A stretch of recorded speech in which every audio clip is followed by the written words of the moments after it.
Dhanik Bharat educational institutions inter IIT JEE NEET admission open.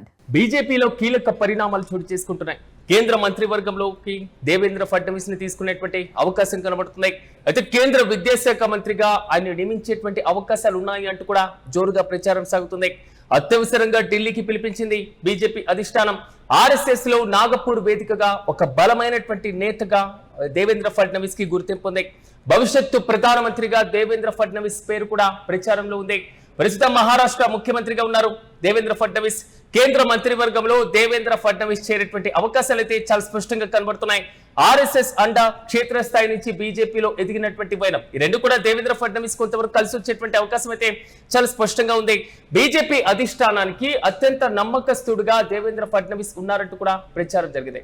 Maharashtra రాజకీయాల్లో BJP బలోపేతం కోసం అత్యంత కీలకంగా పనిచేసినటువంటి నేతగా ఆయనకంటూ ఒక ప్రత్యేకమైనటువంటి గుర్తింపును స్థానాన్ని సంపాదించుకోవడం, ఆర్ఎస్ఎస్ అండదండలు ఓవైపు ఉండడం, క్షేత్రస్థాయి నుంచి బీజేపీలో ఎదిగినటువంటి నేతగా ఆయనకున్నటువంటి అవకాశాలు ఈ మొత్తం కూడా పూర్తి స్థాయిలో గమనించిన తర్వాత ప్రస్తుతం మహారాష్ట్ర ముఖ్యమంత్రిగా దేవేంద్ర ఫడ్నవీస్ రాజీనామా చేసి కేంద్ర విద్యాశాఖ మంత్రిగా ఆయన నియమించేటువంటి అవకాశాలు కనబడుతున్నాయి. వచ్చే మంత్రివర్గ విస్తరణలో దేవేంద్ర ఫడ్నవీస్ ను కేంద్ర మంత్రివర్గంలో చేర్చుకోనుంది మోదీ సర్కార్.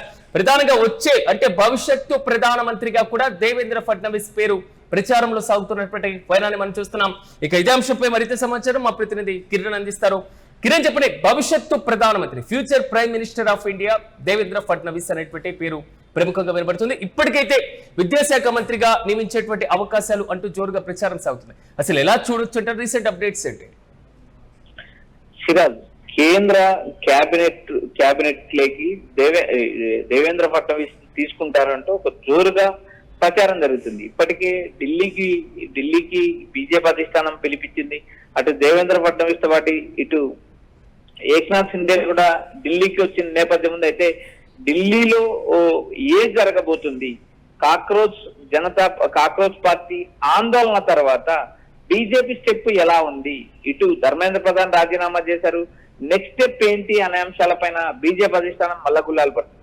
ఇక్కడ ప్రధానంగా దేవేంద్ర ఫడ్నవీస్ ను కేంద్ర క్యాబినెట్ లెక్క తీసుకుంటే భవిష్యత్ ప్రధానమంత్రిగా ప్రొజెక్ట్ అవుతారంటూ ఇప్పటికే ఆర్ఎస్ఎస్ కు సంబంధించిన కీలక నేతలు కూడా వ్యాఖ్యానించినట్టు మనకు సమాచారం ఉంది. ఎందుకంటే ఇక్కడ ఆర్ఎస్ఎస్ బ్యాక్గ్రౌండ్ తో పాటు అటు ఆర్ఎస్ఎస్ నాగపూర్ కు సంబంధించిన నేతలకు అత్యంత సన్నిహితుడిగా నమ్మకమైన నేతగా గుర్తింపు పొందారు దేవేంద్ర ఫడ్నవీస్.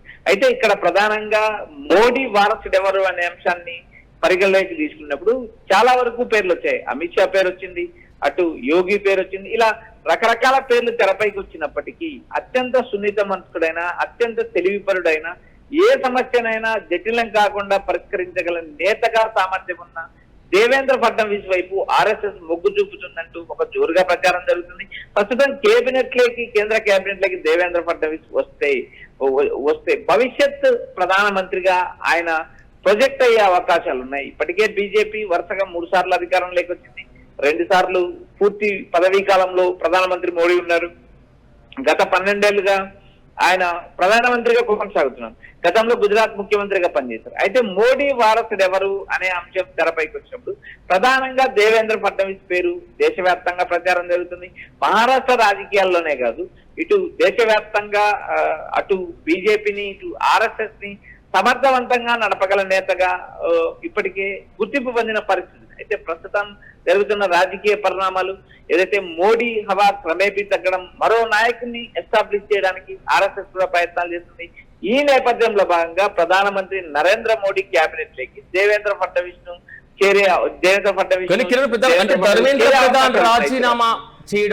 ధర్మేంద్ర ప్రధాన్ రాజీనామా చేయించడం వెనుక ఆర్ఎస్ఎస్ జోక్యం ఉంది అనేటువంటి వాదన వినబడుతుంది. ఇలాంటి సందర్భంలో దేవేంద్ర ఫడ్నవీస్ ఎంపిక వెనకాల కూడా ఆర్ఎస్ఎస్ ఉంటుందా అనుకోవచ్చా? ఖచ్చితంగా ఇక్కడ ప్రధానంగా దేవేంద్ర ఫడ్నవీస్ కు ఆర్ఎస్ఎస్ కు అత్యంత అనుకూలమైన సంబంధాలు ఉన్నాయి. ఇటు ధర్మేంద్ర ప్రధాన్ కు ఆర్ఎస్ఎస్ కు అత్యంత దగ్గర సంబంధాలు ఉన్నాయి. అయినప్పటికీ ఏదైతే సిజేపీ ఉద్యమం రోజు రోజుకు ఆందోళన పెరగడం, మరోపక్క ప్రతిపక్ష కాంగ్రెస్ తో పాటు ఇండియా కూటమికి సంబంధించిన ఎంపీలు నిరసనలు ధర్నాల్లో పాల్గొనడం, మరోపక్క రాహుల్ గాంధీ ప్రధానమంత్రి మోడీ ఇంటి ముందు నిరసన వ్యక్తం చేయడం, మరోపక్క ఇంటెలిజెన్సీ వైఫల్యం చెందడం, వీటిని అన్నిటినీ దృష్టిలో పెట్టుకున్న ఆర్ఎస్ఎస్ క్రమేపీ ఈ ఆందోళన పెరిగితే బీజేపీ పైన ఒత్తిడి పెరిగే అవకాశాలు ఉన్నాయి. ఆర్ఎస్ఎస్ పైన ఒత్తిడి పెరిగే అవకాశం ఉంది. బీజేపీకి సంబంధించి బీజేపీలో అంతా తానై చక్రం చెప్తున్న మోడీ అమిత్ షాలకు ఇది ఒక ఊహించని పరిణామం చెప్పచ్చు. ఎందుకంటే కాక్రోచ్ పార్టీ ఉద్యమం రోజు రోజుకు పెరుగుతుంది. ఈ ఏవైతే సిజేపీ ఆందోళన కార్యక్రమాలు తీవ్ర స్థాయిని దాటుతాయి. దాదాపు 36 రోజులు వారు నిరసన వ్యక్తం చేస్తారు. 36 రోజుల తర్వాత ఇది ఎండ్ కార్డు పడుతుందంటూ ఎవరు ఊహించని పరిస్థితి. అయితే సిజేపీ కార్యకర్తలు కానీ సిజేపీ నేతలు కానీ ఆందోళన వ్యక్తం చేయడం, దేశవ్యాప్తంగా విద్యార్థులు ఏకతాటిపైకి రావడం, మరోపక్క ఇటు ఏదైతే కేంద్ర కేబినెట్ సమావేశం కావడం, ధర్మేంద్ర ప్రధాన్ కు పూర్తి మద్దతు ప్రకటించడం, కేవలం నిన్నటి వరకు ధర్మేంద్ర ప్రధాన్ కు అండగా ఉన్న కేబినెట్ మంత్రులు నేటి ఉదయం నుంచి మొత్తం పరిణామాలు మారిపోయాయి. కేవలం అరగంటలోనే బీజేపీ అధిష్టానం నేరుగా ఇటు ధర్మేంద్ర ప్రధాన్ రాజీనామా చేయమని కోరడం జరిగింది. ధర్మేంద్ర ప్రధాన్ రాజీనామా చేయగానే నేరుగా అమిత్ షా ధర్మేంద్ర ప్రధాన్ ఇంటికి వెళ్లారు. ఆయన సేవలను పొగిడారు. ఒడిశాలో బలమైన నేతగా ఆర్ఎస్ఎస్ బ్యాక్గ్రౌండ్ నుంచి వచ్చిన ధర్మేంద్ర ప్రధాన్ రాజీనామా వెనుక ఆర్ఎస్ఎస్ ను ప్రస్తుతం బీజేపీ అనుసరిస్తున్న వ్యవహారాల్లో ఏదైతే దేశవ్యాప్తంగా పెరుగుతున్న ద్రవ్యోల్బణం, నిరుద్యోగం, మరోపక్క పారిశ్రామికీకరణ అభివృద్ధి చెందకపోవడం, కంపెనీలను ప్రైవేట్ వ్యక్తులకు అమ్మడం, మరోపక్క దేశ సంపదను అమ్మడం, ఇలాంటి మొత్తం వ్యవహారాలపైన మొత్తం దేశం ఆర్థిక మాంద్యంలోకి వెళ్తుంది. ప్రధానమంత్రి మోడీ దేశాన్ని ఆర్థిక మాంద్యం వైపు నెడుతున్నారంటూ ఇప్పటికే విమర్శలు వచ్చిన నేపథ్యంలో భాగంగా ఆర్ఎస్ఎస్ కూడా కీలకమైన నిర్ణయాలు తీసుకుంటుంది.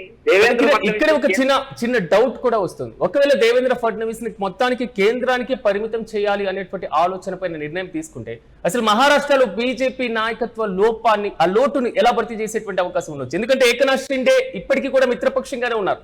సో అక్కడ ఆ లోపాన్ని ఏ విధంగా సవరి చేసేటువంటి ఛాన్స్ ఉండొచ్చు? ఇక్కడ దేవేంద్ర ఫడ్నవీస్ కేంద్ర కేబినెట్ లోకి వస్తే మహారాష్ట్ర ముఖ్యమంత్రిగా ఏకనాథ్ షిండే అవుతారు. ఏకనాథ్ షిండే అయ్యే అవకాశాలు కూడా ఎక్కువ ఉన్నాయి. లేకపోతే బీజేపీలో మరో ప్రత్యామ్నాయ నేతను ఏమైనా ముఖ్యమంత్రి చేస్తారా అనేది కూడా మనం వేచి చూడాల్సిన పరిస్థితి. అయితే ఇక్కడ ప్రధానంగా దేవేంద్ర ఫడ్నవీస్ స్థానంలో ఏకనాథ్ షిండే తీసుకోవడానికే ఎక్కువ అవకాశం ఉంటాయి. ఎందుకంటే ఈ శివసేన యూపీటీ నుంచి 6 మంది ఎంపీలు రావడం, మరోపక్క ఎమ్మెల్యేలు కూడా జంప్ అయ్యే అవకాశాలు ఉన్నాయి. మరోపక్క అటు ఉద్ధవ్ ఠాక్రేకి అనుకూలమైన నేతలందరూ ఇటు షిండే దగ్గరికి రావడం కూడా జాతీయ రాజకీయాల్లో కాదు రాష్ట్ర రాజకీయాల్లో కూడా చాలా మార్పులు చోటు చేసుకున్న పరిణామంలో భాగంగా అటు ఏకనాథ్ షిండే వైపే మహారాష్ట్ర ముఖ్యమంత్రిగా మొగ్గు చూపే అవకాశం ఉందంటూ జాతీయ స్థాయిలో ప్రచారం చేస్తుంది. ప్రస్తుతం మనకు అందుతున్న సమాచారం ఒకవేళ బీజేపీకి సంబంధించిన మరో నేతను, ఓబీసీ నేతను ముఖ్యమంత్రి చేసినప్పటికీ కూడా అది ఈ లుక్కలు వచ్చే అవకాశాలు ఉన్నాయి. మరోపక్క కేబినెట్ మార్పులు చేర్పులు చేయాల్సిన అవసరం ఉంటుంది. ప్రస్తుతం జరుగుతున్న పరిణామాలు ఒకవేళ కేబినెట్ లేకి దేవేంద్ర ఫడ్నవీస్ తీసుకుంటే మహారాష్ట్ర రాజకీయాలు మరుపులు తిరిగే అవకాశం ఉంది. షిండే ముఖ్యమంత్రి అయ్యే అవకాశాలు ఎక్కువ ఉన్నాయంటూ జోరుగా ప్రచారం చేస్తారు. ప్రస్తుతం మహారాష్ట్ర ముఖ్యమంత్రిగా షిండే ఉన్నారు.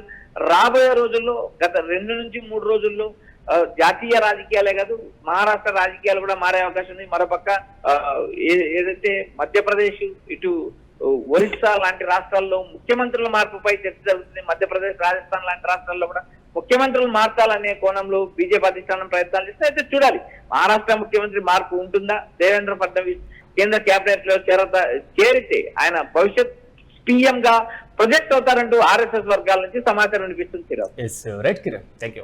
ఉత్తమంగా బీజేపీలో మాత్రం తాజాగా కీలకమైనటువంటి పరిణామాలు, కీలక నిర్ణయాలు దిశగానే అడుగులు వేస్తున్నటువంటి వైనాన్ని మనం చూస్తున్నాం. కేంద్ర మంత్రివర్గంలోకి దేవేంద్ర ఫడ్నవీస్ ని తీసుకోవడం దాదాపు ఖాయంగా ఊహాగానాలు వ్యక్తమవుతున్నాయి. ఇప్పటికే మహారాష్ట్ర ముఖ్యమంత్రితో పాటుగా ఉప ముఖ్యమంత్రి షిండేలకు దేవేంద్ర ఫడ్నవీస్ కు బీజేపీ అధిష్టానం నుంచి పిలుపుచ్చింది. కేంద్ర విద్యాశాఖ మంత్రిగా దేవేంద్ర ఫడ్నవీస్ ను నియమించేటువంటి అవకాశాలు ఉన్నాయంటూ జోరుగా ప్రచారం కూడా సాగుతుంది. అయితే అత్యవసరంగా ఢిల్లీకి పిలవడం వెనుక ఇంకా ఏమైనా వ్యూహం ఉందా అనేటువంటి కోణం కూడా ప్రధానంగా చర్చనీయాంశంగా మారుతుంది. ఆర్ఎస్ఎస్ లో నాగపూర్ వేదికగా ఒక బలమైనటువంటి నేతగా దేవేంద్ర ఫడ్నవీస్ ఉన్నారు. భవిష్యత్తులో ప్రధానమంత్రి ఈయనే అంటూ కూడా జోరుగా ప్రచారం సాగుతున్నటువంటి వైనం కూడా మనం చూస్తున్నాం. ప్రస్తుతం మహారాష్ట్ర ముఖ్యమంత్రిగా ఉన్నటువంటి ఈయన కేంద్ర కేబినెట్ లో చేరేటువంటి అవకాశం, ఏకనాథ్ షిండేను మహారాష్ట్ర ముఖ్యమంత్రి పీఠం పైన కూర్చోబెట్టేటువంటి ఆలోచనలో బీజేపీ అధిష్టానం ఉంది అనేటువంటి వాదన బలంగా వినపడుతుంది. ఆర్ఎస్ఎస్ అండదండలు ఉండడం, మరి క్షేత్రస్థాయి నుంచి కూడా బీజేపీలో ఎదిగినటువంటి వైనం ఈ మొత్తాన్ని కూడా బీజేపీ అధిష్టానం కీలకంగా పరిగణిస్తుంది. At the same time BJP అధిష్టానానికి ఆర్ఎస్ఎస్ కు మంచి నమ్మకస్తుడుగా దేవేంద్ర ఫడ్నవీస్ ఉన్నారు అంటూ కూడా జోరుగా ప్రచారం సాగుతుంది. మరి ఇలాంటి సందర్భంలో దేవేంద్ర ఫడ్నవీస్ ను కేంద్ర కేబినెట్ కి, కేంద్ర రాజకీయాలకు, కేంద్రానికి తీసుకున్న తర్వాత మహారాష్ట్ర బీజేపీకి నాయకత్వాన్ని వహించేటువంటి బాధ్యత ఎవరికి అప్పగించేటువంటి అవకాశాలు కనబడుతున్నాయి. ఇప్పటికీ ఏకనాథ్ షిండే కూడా కీలకంగా ఉన్నారు. అట్ ద సేమ్ టైం మిత్రపక్షంగానే ఉన్నటువంటి వైనం. సో బీజేపీ అధిష్టానం తాజాగా చేస్తున్నటువంటి ఈ పరిణామాలపైన తీసుకోబోతున్నటువంటి నిర్ణయాలు మాత్రం హస్తిన రాజకీయాలు మాత్రమే కాదు, మహారాష్ట్ర రాజకీయాలు కూడా కుదిపేసేటువంటి కీలక నిర్ణయం ఉండేటువంటి అవకాశం ఉంది అంటూ కూడా జోరుగా ప్రచారం సాగుతుంది.